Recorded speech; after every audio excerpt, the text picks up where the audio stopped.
आपको बतौर स्टूडेंट या रिसर्च स्कॉलर हमेशा एक चीज़ जो है ना वो बहुत मसला करती होगी, मुझे भी करती है।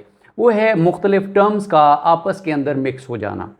अक्सर हमें जब हम क्लास के अंदर होते हैं, दूसरों को समझा रहे होते हैं, तो उस टाइम इस किस्म के जो कंफ्यूजिंग किस्म के क्वेश्चन हैं और टर्म्स हैं वो हमारे लिए बड़ी प्रॉब्लमेटिक होती हैं। इंटरव्यूज़ के अंदर आपने देखा होगा घुमा फिरा के जब पूछा जाता है, क्योंकि हम क्लियर नहीं होते, इसलिए उन चीज़ों को रिस्पॉन्ड करना, क्लियर करना अक्सर हमारे लिए मसला बन जाता है। अच्छा, इस वीडियो को बनाने से पहले मैं आपको बता देना चाहता हूं कि आप क्वालिटी एडिशन जब तक नहीं करेंगे ना अपने कंटेंट के अंदर, आप इस चीज़ के ऊपर जोर ना लगाएं कि कितना पढ़ाना है। आप ज़्यादा फोकस इस पे करें कि कुछ डिफरेंट करना है और कैसे पढ़ाना है। ये होगी आपकी वैल्यू एडिशन। आज की इस वीडियो में इसी किस्म की कुछ कंफ्यूजिंग टर्म्स को हम डिस्कस करेंगे। होपफुली आप मेरा साथ देंगे। और इसमें जनाब हमारा जो 3 टर्म्स हैं, रिसर्च मेथडोलॉजी, रिसर्च डिज़ाइन और रिसर्च मेथड, इनको हमने उल्टा पढ़ना है। ये भी एक डिफरेंट चीज़ है। अच्छा, अब करना क्या है, इससे पहले कि हम इन सब को पढ़ना शुरू कर दें, मैं आपको एक छोटी सी एग्जांपल देता हूं कि आपके पास बहुत सारा पैसा आ गया और आप चाहते हैं कि एक ऐसा घर बनाऊं जो पहाड़ों के दामन में हो, बड़ा खूबसूरत किस्म का हो और वहाँ पर हवादार हो, सीनिक ब्यूटी हो और पोइटिक किस्म की वहाँ पर जो है ना वो कल्चर हो। कैसे बनाऊंगा उसके अंदर, आप उसका डिज़ाइन माइंड के अंदर बनाते हैं, उसका स्ट्रक्चर बनाते हैं, यानी माइंड के अंदर पेपर वर्क, उसके लिए पैसा आप कलेक्ट करते हैं और कौन कौन सी टेक्निक्स लगेंगी और इसके जो आफ्टर इफ़ेक्ट्स होंगे, यानी घर तो बना लिया, फिर उसको भी आपने ये सोचना है। तो ये सारी चीज़ें आप अपने घर की मेथडोलॉजी के बारे में सोच रहे हैं। अब थोड़ा सा नैरो डाउन, ये सारी आपकी फ़िलॉसफी, अप्रोचेज़ और मेथड्स और ये सारी चीज़ें उसके अंदर आ गई। अब थोड़ा सा नैरो डाउन, थोड़ा सा प्रैक्टिकल प्रैग्मेटिक होकर सोचते हैं कि ज़रा डिज़ाइन करें घर कैसा हो, कौन कौन से उसके अंदर हम टूल्स लगाएं, प्लान कैसा हो, कितने सालों के अंदर ये हम बनाएंगे और उसको कैसे हम कंक्लूड करेंगे। तो ये जो आपकी प्रैग्मेटिक स्ट्रक्चरल अप्रोच है टूवर्ड्स कंस्ट्रक्टिंग योर हाउस, जो आपकी प्लानिंग है, ये आपका डिज़ाइन कहलाएगा आपके घर बनाने का, जो ओवरऑल आप प्लानिंग कर रहे हैं।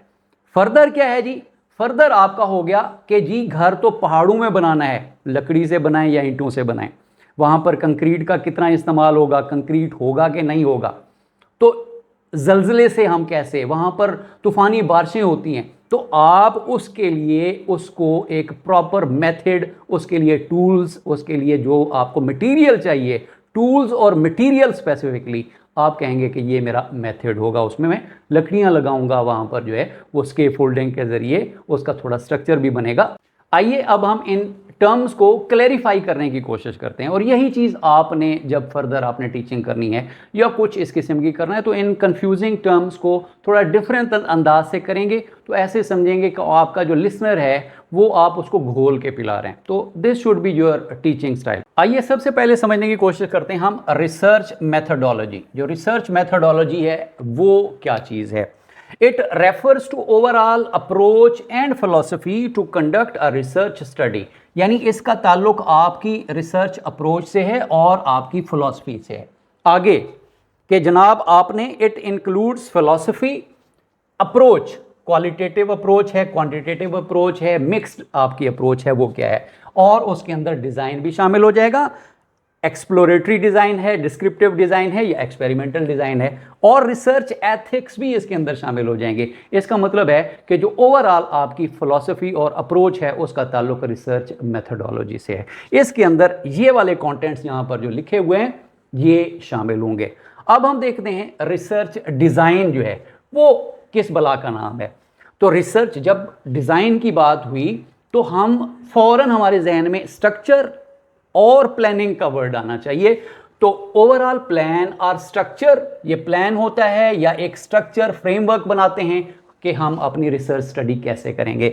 इसके कंटेंट्स, इसमें ऑब्जेक्टिव्स आ जाते हैं, मैं क्यों करना चाहता हूं, ठीक है जी। मेथड्स आ जाते हैं, उसका तरीकाकार क्या होगा, कैसे करूंगा, सैंपलिंग और उसकी पॉपुलेशन में से कौन कौन से रिप्रेजेंटेटिव मैंने लेने हैं, कितने मैंने लेने हैं, इसका प्लान, फिर plan of data collection and data analysis. तो डिज़ाइन का ताल्लुक प्योरली प्लानिंग के साथ हो गया, स्ट्रक्चर्स के साथ हो गया जी। अब हम देखते हैं रिसर्च मेथड मजीद, यानी यहां पर ब्रॉड थे, यहां नैरो हो गए, इसके अंदर सारी चीजें शामिल थी, इसके अंदर कुछ कम हो गई, इसमें मजीद कम हो गई रिसर्च मेथड में। तो ये सिर्फ इसका ताल्लुक रिसर्च मेथड के कि आपने टेक्निक्स कौन कौन सी लगानी है और आपके जो टूल्स होंगे वो कौन कौन से होंगे डाटा कलेक्शन के लिए और डाटा एनालिसिस के लिए। प्योरली जो रिसर्च मेथड है वो टारगेट करता है the way you collect your data and analyse your data. तो इसके अंदर जो चीज़ें आ जाएंगी, टेक्निक्स के अंदर आप फर्स्ट करें, आपकी जो रिसर्च स्टडी है उसकी डिमांड है कि आप इंटरव्यूज़ लें या सर्वेज उसमें कर लें। तो ये आपका रिसर्च टूल इंटरव्यूज़ और सर्वेज पे मबनी होगा। उसके बाद डाटा एनालिसिस आप कैसे करेंगे, स्टैटिस्टिक्स का इस्तेमाल करेंगे, SPSS का आप इसके अंदर इस्तेमाल करेंगे, या आपका जो कंटेंट एनालिसिस होगा कंटेंट में को गो थ्रू करेंगे और उसको एनालाइज करेंगे प्राइमरी सेकेंडरी डाटा के ज़रिए। तो ये हमारा होता है रिसर्च मेथड। उम्मीद है आपको वीडियो अच्छी लगी होगी। चैनल पे नए हैं तो इसको सब्सक्राइब कीजिएगा और वीडियो को ज़्यादा से ज़्यादा शेयर कीजिएगा, अपने कमेंट्स देना ना भूलिएगा। Thank you very much.